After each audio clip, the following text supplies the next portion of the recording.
Alright then, I'm now going to review Mick Foley's third book. Now I've not reviewed his second one because I've not read it. I've got it on ebook I think, but I've not read it yet, so you know, I thought so I might as well review this since I read it.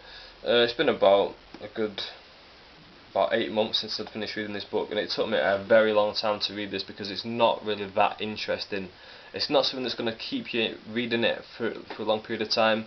It's sort of like one of those books that you can put down, read a chapter, and then go back to it, or read like a few chapters, because it's set in dates. Like the book starts out in April 26, 2006, and it ends in October 1st, 2006. So it only covers a short period of time, but it gives you a lot of detail about that. Let's cover for it if I've not shown it yet. Yeah, what can I say about this book? Well, first of all, I'll tell you what it's about. It's like it says on the front cover, it's called the Hardcore Diaries. It's basically Mick Foley giving you a day-to-day review of what's happening leading up to, I think it's the second One Night Stand where he did something with Harry Funk. I've not watched it myself, I only saw the first one.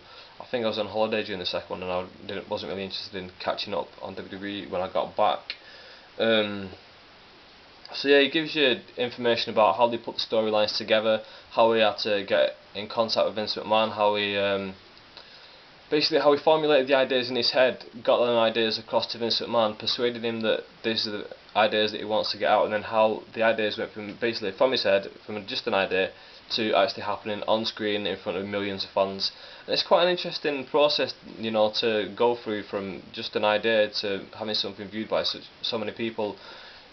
So it is interesting to see how he did that and how open Vince McMahon was to him.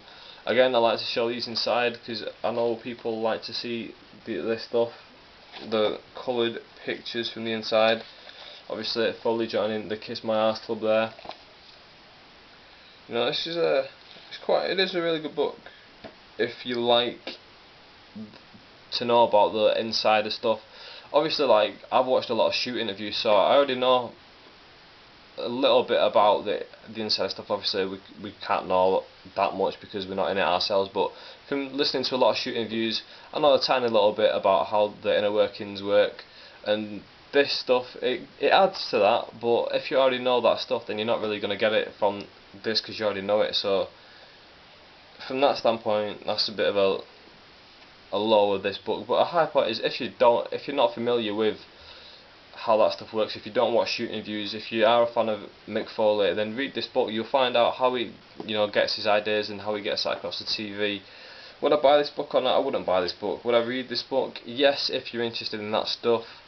Easy read? Yeah, it's an easy read, you know. The writing is quite small, which is a bit annoying, you know, because it takes you not forever to read a page, but it takes you that bit longer to read a page. But it is quite long as well, so almost 400 pages long. There's the size of it, if I can get it all in shot there. Oh, almost dropped it. So yeah, rating out of 10.